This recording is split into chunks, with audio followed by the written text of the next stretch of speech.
habang naglilinis, nakita ko to. Ang dami kong nakikita. Ayan. So, binigay sa akin to dati. 3 to. Binenta ko yung dalawa. Ayan, may CD pa yan. Tamad akong mag-aral eh. Wala na sa bokabularyo kong mag-aral. Pero nag-try naman akong mag-aral ng Korean. Kaso lang, ayaw na talaga. Ayan.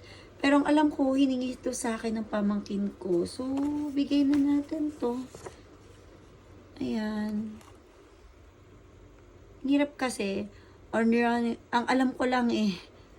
Bugushipayo, Jangme, mga ganyan. So, anyway. Wala na tayo sa ano na to. Kaya, yan. Ibibigay ko na to sa aking pamangkin. Yung dalawa binenta ko, o diba?